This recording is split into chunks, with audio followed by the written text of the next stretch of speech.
Hey, hi, and welcome back. I hope that you are enjoying this training, and also I hope that you are enjoying this power supply circuit explanation. Okay, so without wasting any time, now let's start with this video. So you already know the learning objective of this video. We are going to discuss the purpose of input and output capacitors that we have connected on the input and output side of 7805 IC. Okay, so now let's start with this video. So in this circuitry, as you can see, we have connected two capacitors on the input side, and also we have connected two capacitors on the output side. Okay, and if you observe the capacitors that we have connected on the input side, the value of first capacitor is 100 microfarad and the value of the second capacitor is 0.1 microfarad. Okay, so in this video, I will explain you the purpose of these two capacitors that we have connected on the input side and why we have selected these values of capacitor on the input side. Okay, and the same explanation will be valid for the output capacitors that we have connected here. Okay, so let's try to understand every single thing in the step-by-step manner. Now, when you check the data sheet of the 7805 IC, in the data sheet, there will be a sample application. And in that sample application, you will see that the manufacturer of the 7805 IC, they have actually given some value of capacitors for the input side, and they have also given some value of capacitor for the output side. Okay, and those two capacitors are actually used, in order to stabilize the control system of this particular IC. So what exactly that means? It means that the value which is mentioned in the data sheet, you will have to connect at least that much value of capacitor on the input and output side of this 7805 IC. Okay, and if you try to connect a value lower than that, then maybe you may face some kind of problem with the stability of this particular IC. Okay, maybe you might not receive the stable output on the output side. That's the reason connecting the value which is mentioned in the data sheet, at least that much value you have to connect on the input and output side. But that does not mean you should connect only those values of capacitor on the input and output side.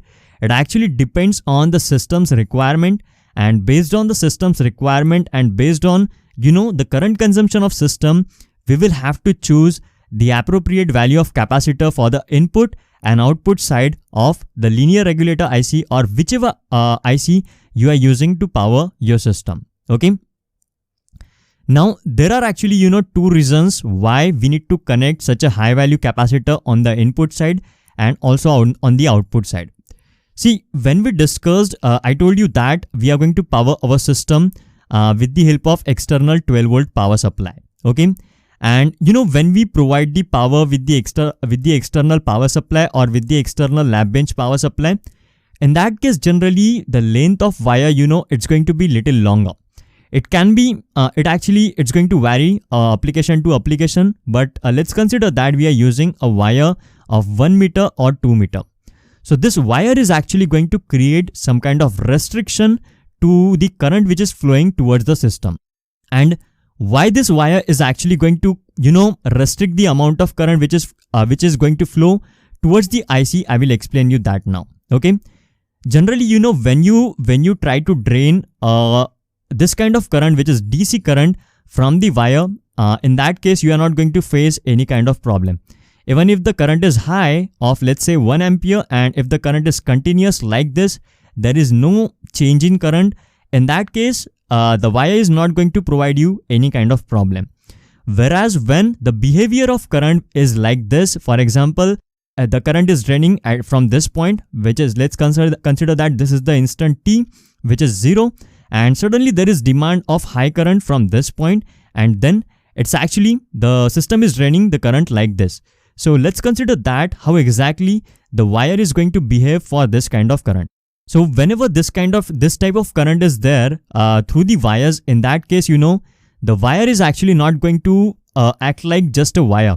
It's actually going to act like a transmission line. Now some of you will have question what exactly this transmission line is.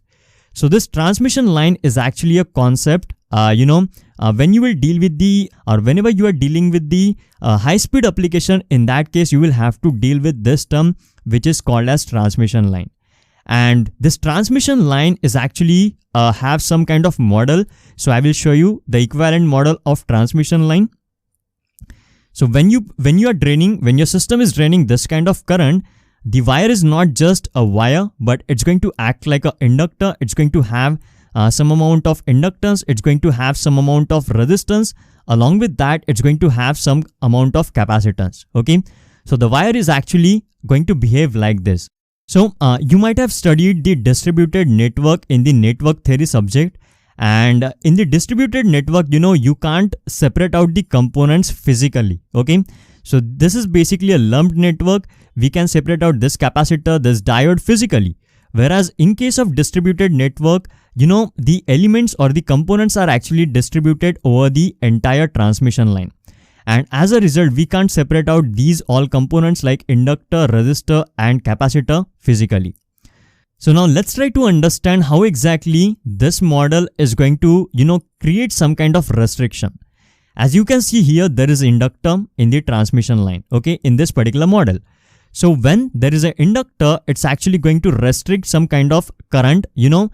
Inductor has a property, whenever there is a sudden change in current, it's going to provide opposition, okay. So this inductor which is there, which is distributed over the entire transmission line, this inductor is actually going to create some kind of restriction whenever there is a demand of this kind of current by the system. If there is this kind of current, flowing through the system, then this inductor is like a, you can consider this inductor is not present in the transmission line. Okay, you can just consider this, you can consider this wire not as a transmission line, but just a simple wire with some resistance.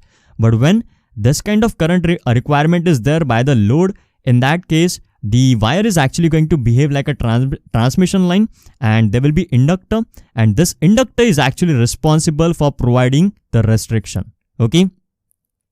Now, consider that your load is demanding the current. Okay. And as I told you, the demand of current is like this. Generally, this kind of current will be demanded by the system as soon as you power the system. So suddenly there is a high current requirement from 0 to certain, let's say 500 milliampere or 100 or 1 ampere. So whenever there is this kind of requirement by the system, current requirement by the system, this inductor is actually going to start playing its role, and it's going to restrict the amount of current which is going to flow through the wire. As a result, if system didn't get the current, then because of that, what will happen? The voltage at this point, it's actually going to drop, okay? Or the voltage at this point, it's actually going to drop. And because of that, our rest of the circuitry or our rest of the system, it may actually get switched off. Now, as we have connected, there is a controller in our system.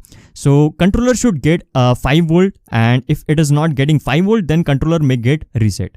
That's the reason it's very important to connect the appropriate value of capacitor on the input and output side, so that whenever this kind of situation is there, this capacitor which we have connected near the IC, it will be actually responsible for fulfilling the sudden current requirement of the IC. And these capacitors are actually called as local capacitor, because these capacitors are placed near the IC. And in the same way, these capacitors are also the local capacitor for this particular IC. So I hope that you got the point. This capacitor that we have connected here, it will be actually responsible for fulfilling the sudden current requirement which will be demanded by this IC. And if we remove this capacitor, then maybe because of unfulfillment of the sudden current requirement of the system or this particular IC, the voltage at this point, it may get drop, and as a result, or the voltage at this point, it may get drop, and as a result, our system or our controller, it might not behave properly. Okay. So that's basically the reason why we have to connect this high value of capacitor on the input side. Now, what should be the value of capacitor? You will have that question. Generally, whenever you will deal with this kind of IC, which is 7805 or 7806, this much value of capacitor will be more than enough to fulfill the sudden current requirement of IC.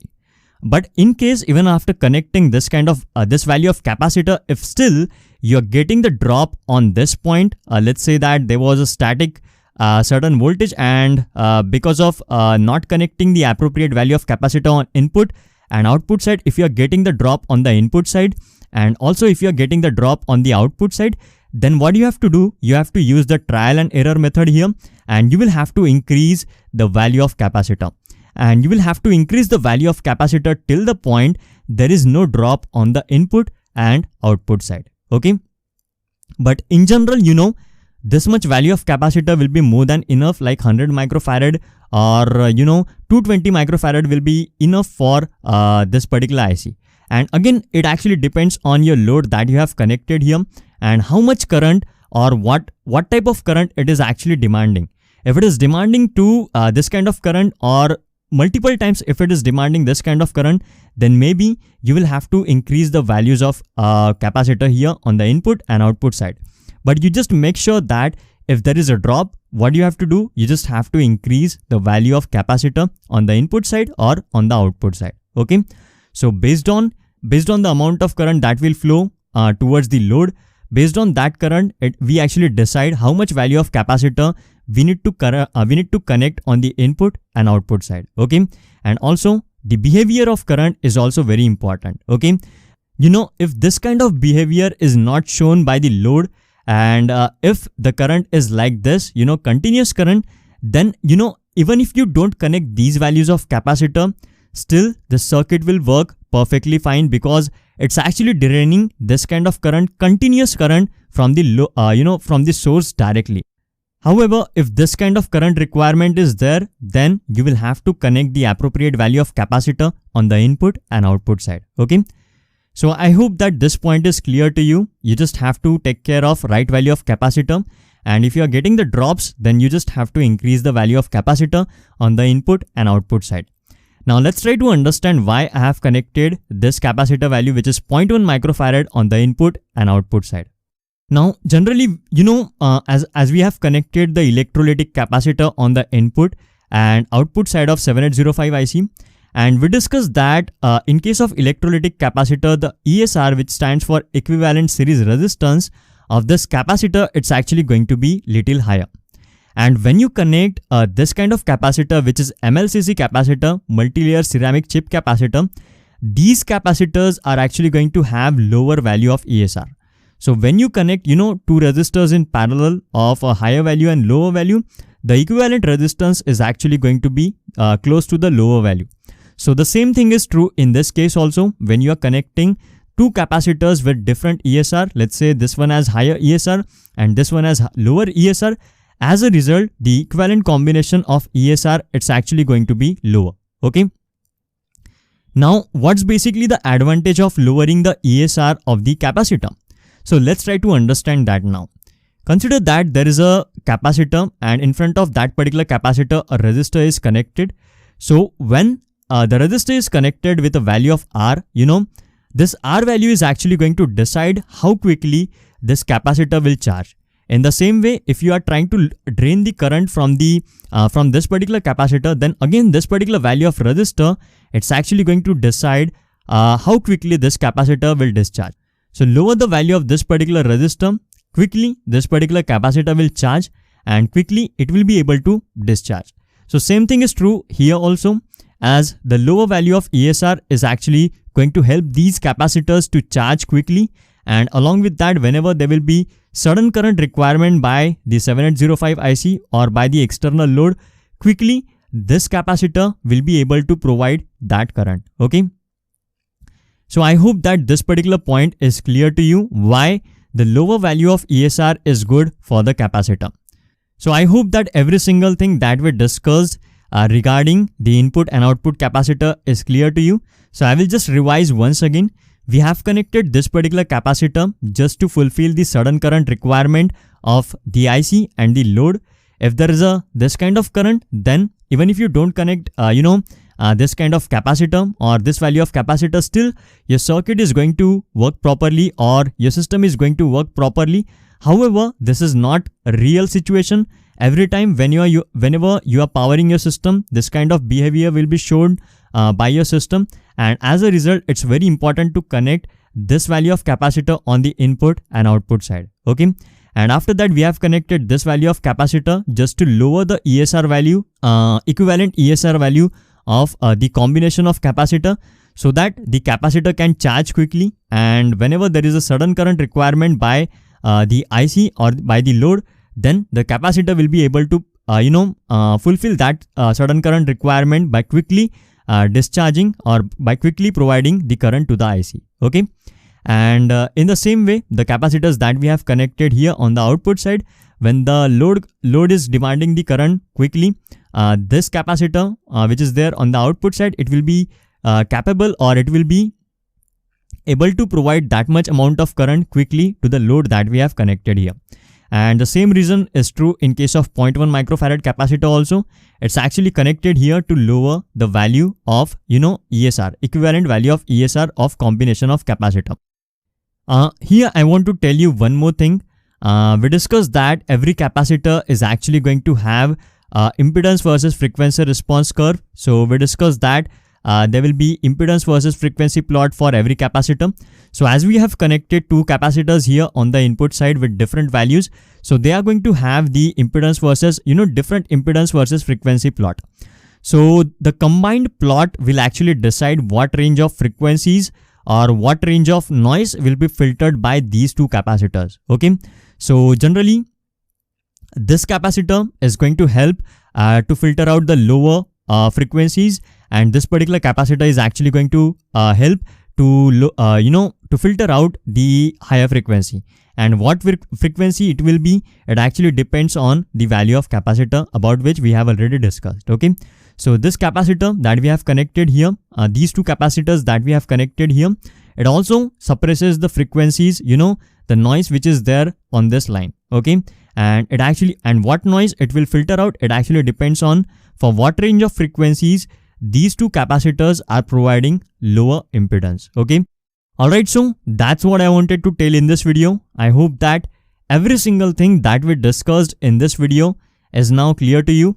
And if you still have any kind of doubt, then definitely you can reach to me and I will help you with that. Okay. Alright, so now I will see you in the next video, which is about understanding circuit of power supply part 3. So I will see you in the next video now.